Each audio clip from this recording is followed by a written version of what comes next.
So hi! Welcome and welcome back to my YouTube channel, and for today's tutorial guys, ituturo ko sa inyo kung paano nga ba mag-cancel orders sa TikTok. But first, can you subscribe to my channel and don't forget to hit the subscribe button and the bell to notify you for my new updates. And if you want to learn more, just keep on watching and let's start. So ayan guys, for today's video, i-open muna natin ang ating TikTok app or TikTok account. So open lang natin. Then after nyan guys, pumunta lang tayo sa pinakang profile ng ating TikTok.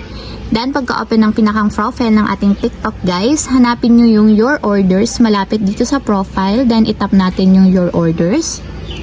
So, kung meron kayong order guys na gustong cancelin, dito nyo lang siya makikita sa your orders. So, pagka-tap nitong your orders, itatap naman natin dito is yung orders. So, tap natin.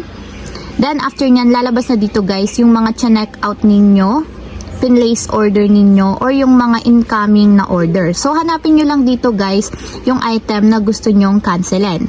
So, for example, is itong item na to guys, ito yung kakancelin ko. So, ka-order place ko lang siya and gusto kong cancelin yung order ko. And take note guys, hindi lahat ng mga pinlace order ninyo is anytime pwede nyong makancel. Kasi merong mga seller na hindi na nila pinapakancel once na piniprepare na nila or kinonfirm na nila yung item na gusto nyong i-check out. So, habang maaga pa guys, once na nag-place order kayo, i-cancel nyo agad. Huwag nyo na siyang patagalin. Kasi once na pinatagal nyo yan ng ilang araw, hindi nyo na siya pwedeng cancelin. Lalong-lalo na kapag na-dispatch na yan or in transit na yung inyong item. So, ito yung kakancelin ko guys. So, makikita nyo naman may cancel order dito sa baba. So, ang gagawin nyo lang para makancel, itap nyo yung cancel order.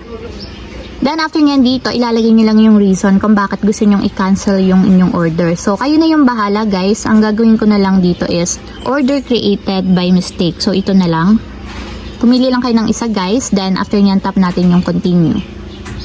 Then, after nyan guys, dito pwede kayong maglagay ng images kung bakit gusto nyo i-cancel yung order. And pwede din kayong mag-leave ng message. So, optional lang naman to pareho guys. So, pwede na nating itap yung continue.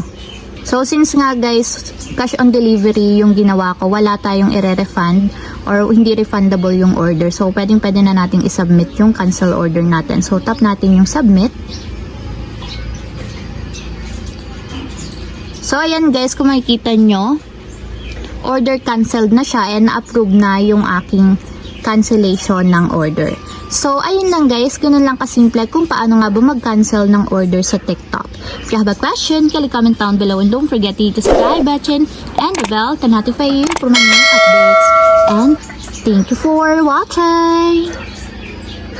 Living life, every day, late at night, not okay.